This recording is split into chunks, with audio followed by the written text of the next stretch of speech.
Hi guys, welcome to another week of Exploration Wednesday, and today we're going to do some cooking on the trail. We're going to toast some marshmallows with Lewis and Clark. And so we're going to talk a little bit how Lewis and Clark would cook their food on the expedition, because nowadays you walk into your kitchen, you have your refrigerator keeping your food cold, freezer keeping your food frozen, you have a sink with running water, you have a stove, an oven, you have a microwave to cook your food, and so you have all these tools that help you prepare your food, clean your food, cook your food, all within a few minutes. But in the 1800s, they didn't have any of that equipment. They would have to rely on wood-burning stoves. They didn't have running water. They didn't even have refrigerators. Oftentimes, they would have these ice houses where they would store huge blocks of ice to keep their food cold. They had a smokehouse for their meat. And all of this food preparation took a lot longer in the 1800s. And with Lewis and Clark, we only know a little bit about their cooking experience on the trail and the equipment they used, because they really didn't write about the equipment, because to them that was just common sense, everyday items that they just assumed everybody used at home as well.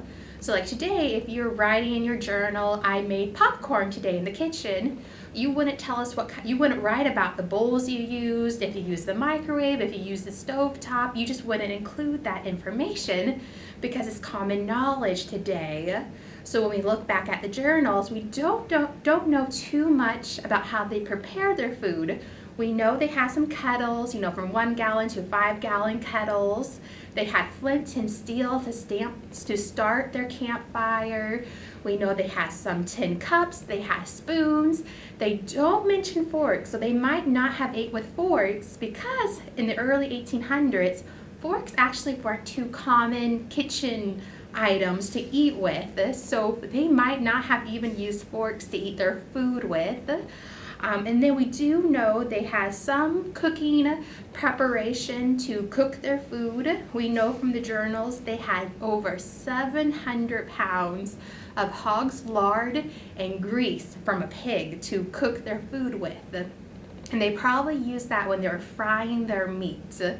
And of course, all of this was done over a campfire. That was their main source of energy. So today, we aren't going to start a campfire inside the building. That's against the fire code. But I'm going to show you how you can make a little solar oven so you can harness the power of the sun to cook your own food outside. And it's really easy to do. You can see I have one made here. You need a pizza box, even a shoe box will work. You'll need some construction paper, tin foil, and some saran wrap. And this is a way you can use the sun to cook your food. So starting with the pizza box, I use this one. On the inside of your pizza box, on the very bottom, you're going to tape or glue construction paper, dark color, either black, maybe dark blue, and you're going to glue it right to the bottom of your box. That color, that dark color, is going to help absorb heat from the sunlight. And then on your lid, I already have it cut out on my lid, but on your lid, you're going to measure about 1 inch from each edge of the box. And I just taped some tape on the box so I knew where to cut. So you measure 1 inch from each edge along the 2 side edges and the bottom edge. And with your parents or an adult's help, you can use a box cutter. You're actually going to cut along that line you draw to create a lid for your oven. So I already cut this out. You don't cut that very top. You don't want to cut the top part, because this is going to be your lid for your oven. So that's the next thing you do. You can also decorate your box at any time on the outside. Here I have some stickers of little butterflies and flowers. So you can decorate your box with whatever you want. Next thing you do, I'm going to close that little window I have here. And on the little flap right here, I'm going to tape some tin foil to it, because tin foil is going to reflect the sun into your oven and make it really hot. So we want to cook that food.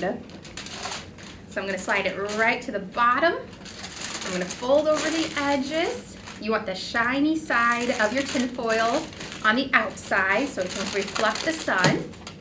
There we go. And then I'm just going to use some tape to secure that tin foil to my box. There we go. So you have that tin foil on the flap, and then inside this window we are going to tape some plastic wraps. So I'm going to open up that little window, and on the inside here I'm going to tape that saran plastic wrap in the middle there. So what I like to do is start at the very top of the two corners. I'm going to grab some more tape, and you want to make sure you use kind of a lot of tape just to secure that plastic wrap to your box. So I'm going to tape that top corner first. There we go.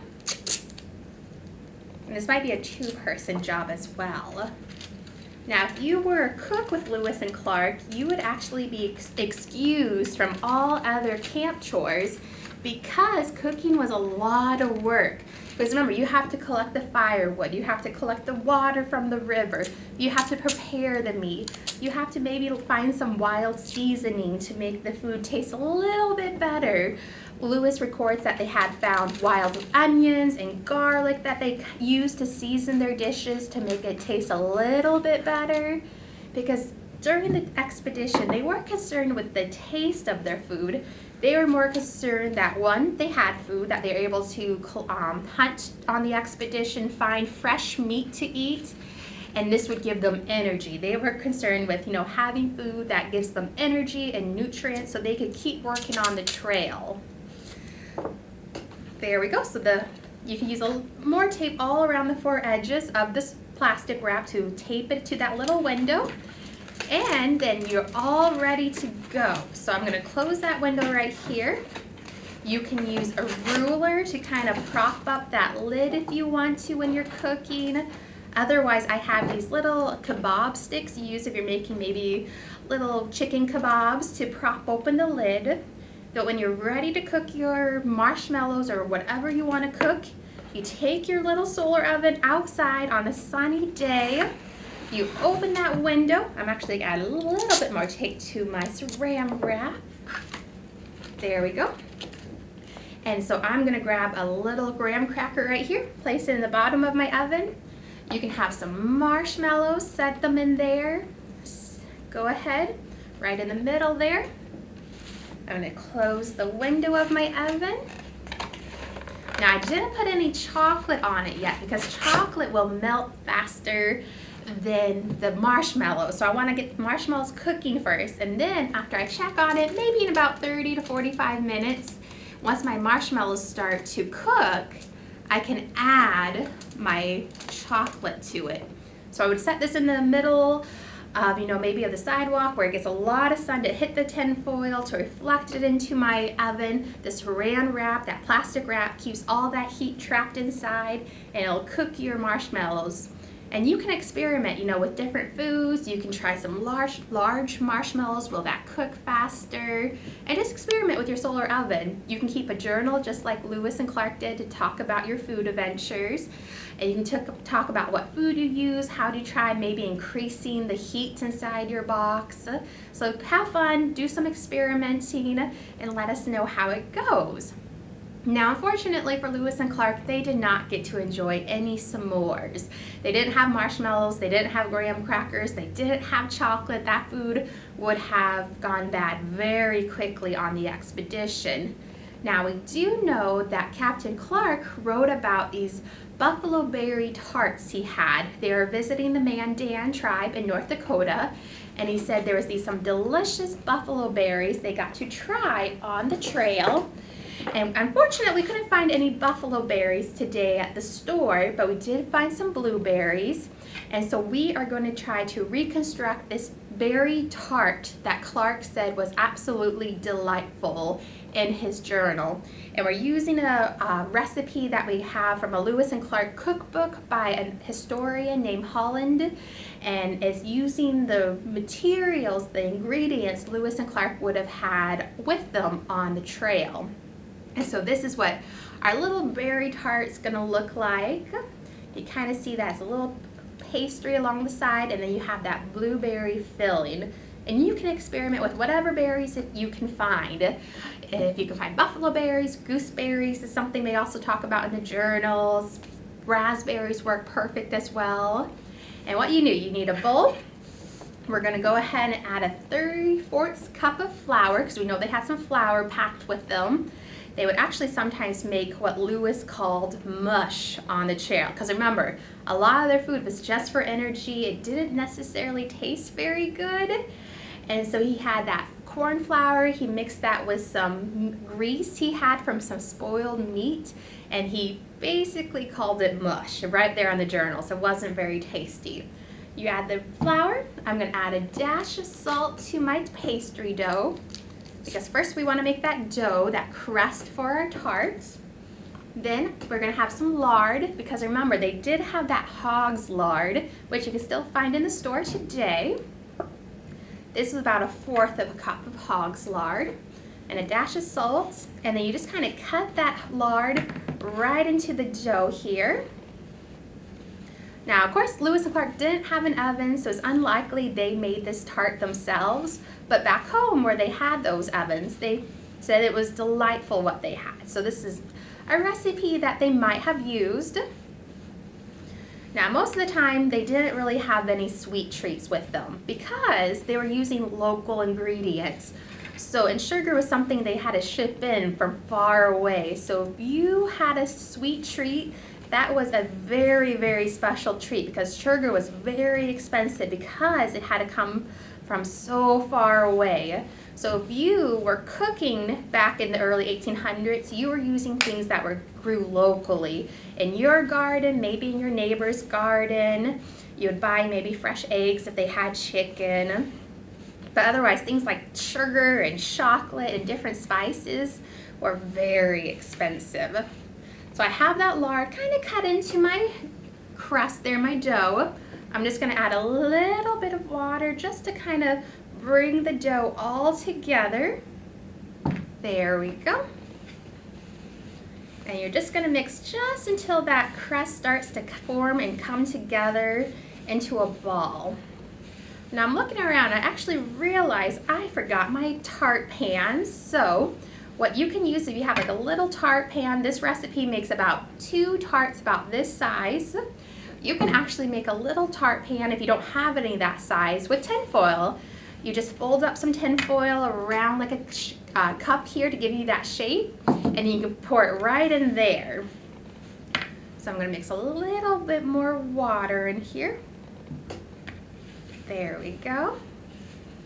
Now another recipe from Lewis and Clark's journal was boudin blanc, which is kind of like a buffalo sausage. Lewis loved that.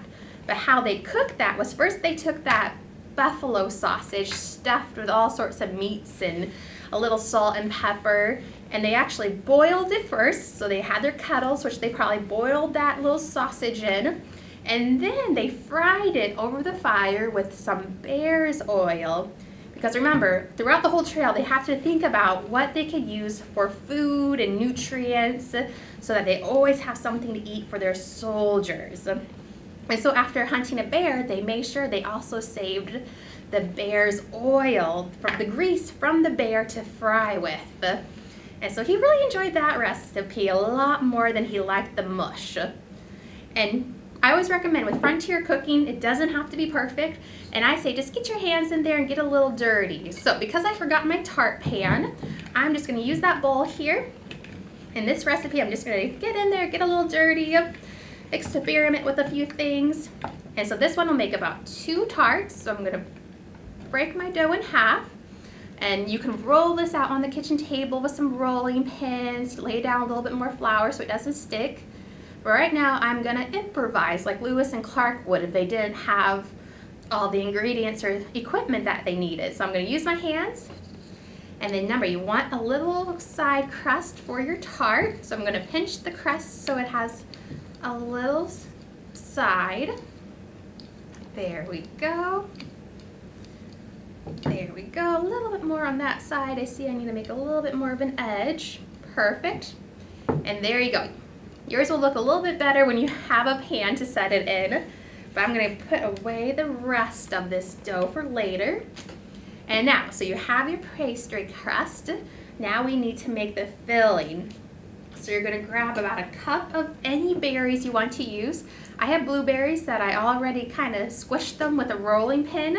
So they're already a little squished, a little deconstructed there. You're gonna throw in your blueberries.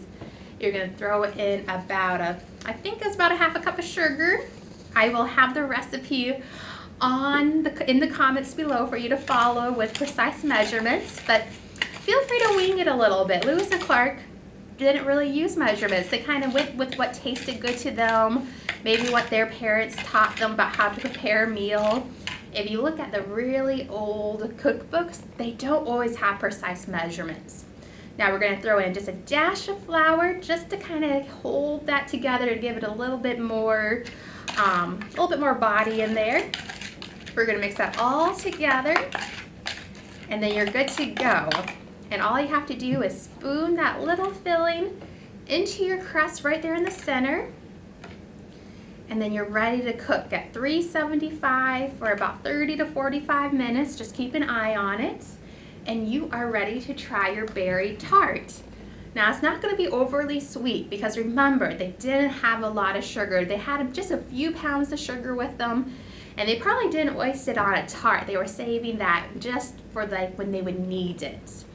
And that is it for today, guys. If you have questions, you want to share pictures in the comments below, feel free to. We'll have this video on Facebook and YouTube, and we will see you next week. Thanks, guys.